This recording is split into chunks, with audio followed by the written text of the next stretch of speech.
Welcome back. તો મોટા સમાચારની વાત કરીએ. નવરાત્રી પર સ્વામિનારાયણ સંપ્રદાયના અનુપમ સ્વરૂપ સ્વામીનું જે નિવેદન સામે આવ્યું છે, અનુપમ સ્વરૂપ સ્વામીએ કટાક્ષપૂર્ણ વિડીયો બનાવી સોશિયલ મીડિયા પર મૂક્યો છે. નવરાત્રીને લોકો લવરાત્રી કહે છે.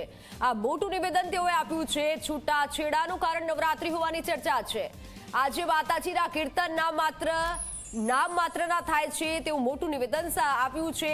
એક તરફ નવરાત્રીનો પર્વ ચાલી રહ્યો છે અને ત્યારે લોકોમાં પણ તેમના નિવેદનથી રોષ છે. જે કાર્યનો હેતુ શુદ્ધ હોય તે જ કરવું જોઈએ તેવું અનુપમ સ્વરૂપ સ્વામી કહી રહ્યા છે. અને છૂટાછેડાનું કારણ નવરાત્રી હોવાની ચર્ચા છે.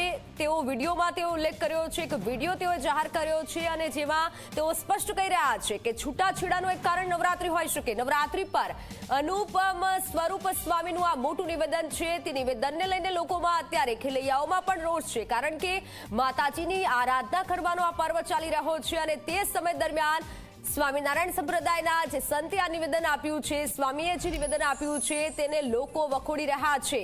નવરાત્રી પર અનુપમ સ્વરૂપ સ્વામીનું આ મોટું નિવેદન સામે આવ્યું છે. સ્વામીએ કટાક્ષપૂર્ણ વિડીયો બનાવી દીધો છે. આ વિડીયો અત્યારે સોશિયલ મીડિયામાં વાયરલ થઈ રહ્યો છે.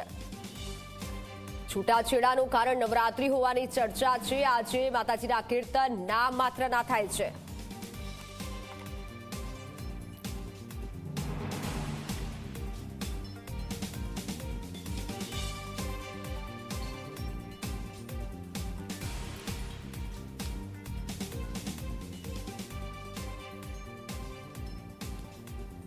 તો આ સાથે જ આપણી સાથે આ નિવેદન જે સામે આવ્યું છે, આપણી સાથે ચર્ચા કરવા માટે શેરનાથ બાપુ આપણી સાથે જોડાઈ ચૂક્યા છે.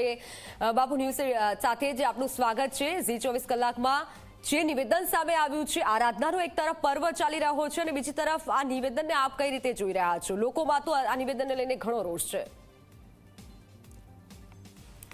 અનુપ સ્વરૂપ સ્વામિનારાયણ સંપ્રદાયની આ એક વ્યક્તિએ નવરાત્રીને જ્યારે નવરાત્રી કીધી છે અને નવરાત્રી દિવસ દરમિયાન લોકો પોતાની શ્રદ્ધા, ભાવ અને ભક્તિ દ્વારા માના દર્શન કરવા મંદિરે જાય, બાલિકાઓ ગરબે રમવા જાય, નવયુવાનો મા ભગવતીની આરાધના માટે તન, મન અને ધનથી સેવા કરતા હોય અને સંતો તેમજ સાધકો નવરાત્રીના દિવસોમાં મા ભગવતીની આદ્યશક્તિની અર્ચના, પૂજન, દુર્ગા સપ્તશતીનું પઠન આવા વિવિધ કાર્યક્રમો કરતા હોય ત્યારે જો આ વ્યક્તિ એમ કહેતી હોય કે આ પ્રસંગને કારણે છૂટાછેડાના પ્રસંગો બને છે, વિવિધ રીતે અયોગ્ય જ્યારે નિર્ણયનો પોતાની વાણી દ્વારા અનુપ સ્વરૂપ પ્રદર્શિત કરતા હોય તો અમારા સૌ સંતોનો ખૂબ જ નફરત છે.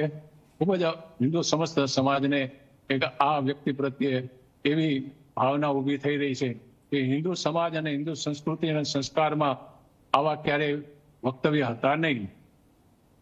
આપણે મા ભગવતીના નામ સ્મરણ અને માના દિવસોમાં માની ઉર્જા આ દિવસોમાં બિલકુલ આપની વાત સાચી છે. અને સાથે કે અવારનવાર આવા વિડીયો વાયરલ થતા રહે છે, તેનું મોટું કારણ શું છે? કારણ કે હિન્દુ સંપ્રદાયનો, આ હિન્દુઓનો તહેવાર છે, માતાજીનો તહેવાર છે અને તેનું નામ નવરાત્રી આપવું,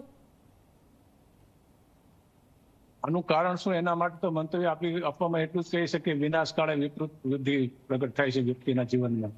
જયારે પાપનો ગળો ભરાઈ રહે ને ત્યારે જ વાણીમાં વિકૃતિ પેદા થાય છે. કદાચ આ વ્યક્તિના સમયમાં પોતાને એવી વાણી પ્રગટ થઈ રહી છે કે અણસમજણ ભરેલી.